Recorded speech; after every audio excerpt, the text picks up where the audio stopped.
Guys, चुड़ैल, भूत और आत्माओं की कहानियां सुनने में बहुत एक्साइटिंग और इंटरेस्टिंग लगती हैं। लेकिन क्या हो जब ये कहानियां सिर्फ कहानियां ना रहकर एक हकीकत की तरह आपके सामने आ जाएं। आज की यंग जनरेशन भूत और आत्माओं के होने पर विश्वास नहीं करती, लेकिन जिस पर आप विश्वास नहीं करते वो असल में है ही नहीं। ये तो पॉसिबल नहीं है ना। सो हेलो व्यूअर्स, और स्वागत है आपका इस चैनल पर। गाइस, इस चैनल पर मैं आपको लोगों के साथ हुए ट्रू पैरानॉर्मल इंसिडेंट के बारे में बताता हूँ। और अगर आपके पास भी कोई रियल स्टोरी है जो आपको लगता है कि किसी के साथ शेयर की जा सकती है, तो ये रहा मेरा इंस्टाग्राम। इस पर आप मुझे अपनी स्टोरी डीएम कर सकते हैं। So let's move on the story. वैसे तो दुनिया भर में कई ऐसी जगह हैं जो अपने भूतिया किस्सों के लिए फेमस हैं। एक ऐसी ही जगह नोएडा के सेक्टर 60 में मौजूद है। जी हाँ, नोएडा सेक्टर 60 AKA एनर्जाइजर। ये जगह पहले फीनिक्स शू फैक्ट्री के नाम से मशहूर थी। एक एक्सीडेंट की वजह से इस बिल्डिंग में आग लग गई थी, जिसकी वजह से उस टाइम यहाँ मौजूद 200 से ज्यादा औरतें और बच्चे जिंदा जल गए थे। इस दर्दनाक इंसिडेंट के बाद इस कंपनी को एनर्जाइजर ने खरीद लिया। यहाँ काम करने वाले लोगों का कहना है कि आज भी इस बिल्डिंग की दूसरी मंजिल से औरतों और बच्चों के चीखने की आवाजें आती हैं, जो इस जगह को हॉन्टेड बनाता है। धनुष जो है वो भी इसी कंपनी में काम करता था। वहाँ काम करने वाले दूसरे लोगों का कहना था कि शाम के 7 बजे के बाद यहाँ कोई रुकता नहीं है, और इसकी वजह थी इससे पहले यहाँ काम करने वाले 3 वर्कर्स की हो चुकी मौत।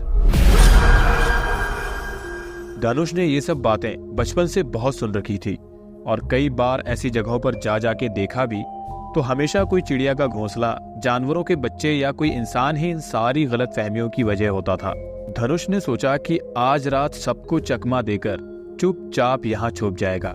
सिक्योरिटी गार्ड भी शटर बंद करके बाहर ही होता है, तो पकड़े जाने का तो कोई सीन ही नहीं था।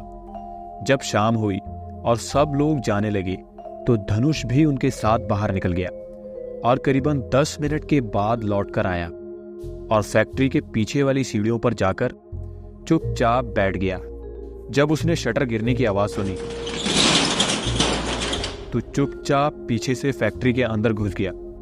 धनुष अपने साथ कुछ खाने का सामान लाया था, तो पूरी रात उसको कोई प्रॉब्लम नहीं होनी थी।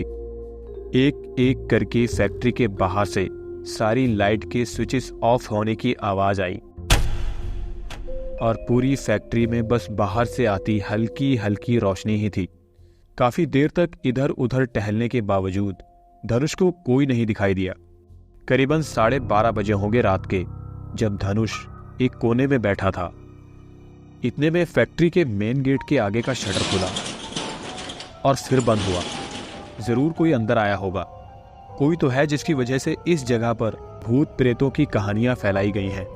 यही सोचकर धनुष दबे पांव मेन गेट तक गया। मेन गेट कुछ नहीं, बस एक कांच का दरवाजा था जिसमें नीचे इंटरलॉक लगा था।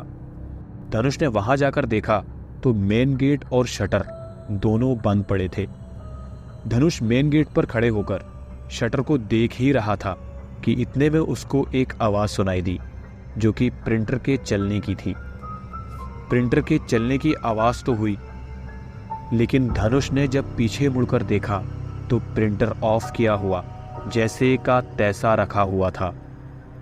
कुछ देर वहीं खड़े रहकर धनुष देखता रहा। अगल बगल उसे कोई दिखाई नहीं दिया, तो वापस अंदर जाने को मुड़ा और 2 कदम ही चला होगा, तो धनुष को ऐसा लगा कि उसकी शर्ट पीछे से किसी चीज में फंसी और खिंचकर फट गई। धनुष वहीं अचानक से रुक गया और पलटकर देखा, तो थोड़ा थोड़ा समझ में आने लगा कि क्यों कोई इस फैक्ट्री में 7 बजे के बाद नहीं रुकता है। क्योंकि धनुष की शर्ट पर जरा सा भी फटे होने का निशान नहीं था। धनुष सीधे सामने बने कॉन्फ्रेंस रूम में जाके चुपचाप बैठ गया, जहां से पूरी फैक्ट्री साफ साफ दिखाई देती थी। कुछ देर वहीं बैठे बैठे ही पूरी फैक्ट्री को बाहर से आती हल्की हल्की रोशनी में देखता रहा। अचानक बाहर की खामोशी भी बादलों के गरजने और एकदम अचानक ही बहुत तेज होती बरसात ने तोड़ी। अंदर काफी गर्मी थी, बाहर का मौसम बरसात से ठंडा हो चुका था। हल्की हल्की कांच पर उंगली रगड़ने की आवाज हुई और पलटकर धनुष ने खिड़की पर देखा तो दूसरे माले पर उसकी फैक्ट्री की खिड़की पर अंदर जमी भाप पर किसी ने लिखा था, हाय। ये देखकर धनुष कुर्सी पर गिर पड़ा। इधर उधर चेयर टेबल से लड़ते हुए मेन गेट तक गया और उस पर लगे कांच पर जोर जोर से मारने लगा और चिल्ला चिल्ला कर सिक्योरिटी गार्ड को बुलाने लगा। धनुष की आवाज शायद बाहर खड़े सिक्योरिटी गार्ड ने सुन ली। फैक्ट्री के बाहर का शटर धीरे धीरे खुला और धनुष भी चिल्लाता रहा कि माधव सिंह दरवाजा खोलो, माधव सिंह दरवाजा खोलो।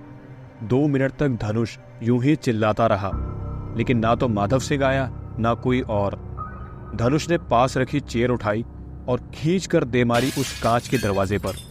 पूरा दरवाजा फर्श पर टुकड़े टुकड़े होकर बिखर गया और धनुष वहां से तेजी से शटर की ओर भागा, लेकिन उसकी आंखों के सामने बिना किसी के छुए या पकड़े शटर अपने आप बंद हो गया। धनुष के हाथ पैर अब ठंडे पड़ चुके थे, लेकिन पूरा शरीर पसीने से तरबतर था। इस वक्त धनुष को अंधेरा भी किसी आत्मा से कम नहीं लग रहा था। धनुष ने उठकर शटर के पास वाली स्विच बोर्ड की सारी स्विचेस ऑन कर दी और पूरी फैक्ट्री एक बार फिर से रोशनी से जगमगा रही थी। धनुष ने सोचा कि बाहर बिल्डिंग वाले लैंडलाइन पर फोन करके बोलेगा उसे बाहर निकालने के लिए, लेकिन बैटरी खत्म होने की वजह से उसका मोबाइल फोन बंद पड़ा था। धनुष दौड़ के अंदर लैंडलाइन पर फोन करने गया तो लैंडलाइन भी डेड पड़ा था। धनुष अब सचमुच बहुत बड़ी मुसीबत में फंस चुका था। वो सीधा अंदर फैक्ट्री के आखिरी कोने की ओर बढ़ा और एक एक कोने को ध्यान से देखते हुए खिड़की तक गया। धनुष ने शटर के पास जाकर एक बार शटर को खटखटाने की सोची और बस 2 कदम आगे चला ही था कि उसके खिड़की के पास वाले बल्ब को पार करते ही वो बल्ब फट गया। धनुष जैसे जैसे अपने कदम शटर की तरफ बढ़ा रहा था तो शटर के पास पहुंचते पहुंचते एक के बाद एक जितने भी बल्ब थे सारे फट गए।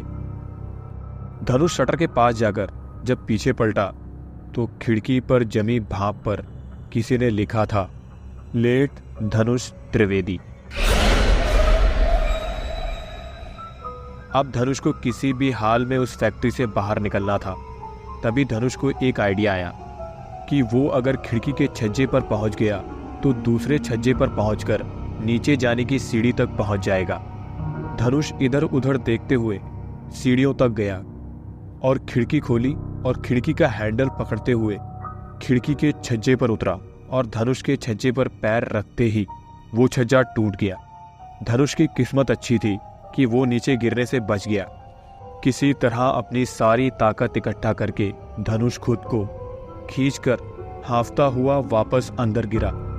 धनुष अपने छिले हुए हाथ पैर धोने बाथरूम की ओर जा रहा था कि उसकी नजर सीलिंग पर बने फायर अलार्म पर पड़ी। धनुष को तुरंत एक आइडिया आया। धनुष ने जेब से लाइटर निकाला और एक कागज को मोड़ा और कुर्सी खींचकर उस पर चढ़कर अलार्म के ठीक 1 इंच दूर लाइटर जलाया और कागज को जला दिया। खुशी के मारे धनुष की हंसी छूट गई कि अब तो कोई ना कोई जरूर आ ही जाएगा जब फायर अलार्म बजेगा, लेकिन कुछ नहीं हुआ। कागज जलकर राख हो गया, लेकिन ना तो फायर अलार्म बजा और ना कोई वहां आया। धनुष की ये आखिरी उम्मीद थी मदद बुलाने की, लेकिन इस हार से उसे दुख नहीं बल्कि बहुत गुस्सा आया। गुस्से में उसने फायर अलार्म पे मारना शुरू कर दिया और वो प्लास्टिक का टुकड़ा धनुष के 2 घूंसों में टूट जरूर गया, लेकिन उसके टूटकर नीचे गिरते ही जिस कुर्सी पर धनुष खड़ा था उसे किसी ने जोर से धक्का मारा। धक्का इतना तेज था कि धनुष तो गिरा ही, साथ ही कुर्सी भी धनुष के पास आकर रुक गई। धनुष हैरान आंखों से एक बार उस कुर्सी को और उसी स्मोक अलार्म के आसपास देख रहा था कि तभी वो कुर्सी थोड़ी सी सरकी और फिर ऐसे झुकी जैसे किसी ने उस पर आराम से बैठकर उसे पीछे की तरफ झुकाया हो, और कभी वो कुर्सी आगे की तरफ आ रही थी तो कभी पीछे की तरफ। धनुष की सांसें फूल गई और माथा पसीने से तरबतर हो गया। हाथ पैर बिल्कुल सुन्न पड़ गए। कुर्सी का हिलना जैसे ही रुका, धनुष सीधे उठकर बैठने को हुआ और फिर धनुष जैसे ही खड़ा हुआ कि वो कुर्सी उस पर किसी ने फेंकी। धनुष वक्त रहते झुककर बच गया और कुर्सी सीधे पीछे की दीवार पर जाकर लगी। धनुष वहां से बाथरूम की ओर भागा तो बाथरूम की तरफ भागते हुए धनुष को हर कोने से किसी के चिल्लाने की आवाजें आने लगी। धनुष इस बार रुका नहीं, सीधा भागता ही रहा और बाथरूम में घुसते ही दरवाजा बंद कर दिया और वहीं जमीन पर बैठकर हांफने लगा। उस खाली फैक्ट्री के खाली बाथरूम में धनुष की सिर्फ धड़कनें ही गूंज रही थी। अपने आप पर काबू पाकर आखिरकार धनुष ने दरवाजे पर कान लगाए बाहर सुनने के लिए, तो वो आवाजें अब बंद हो चुकी थी।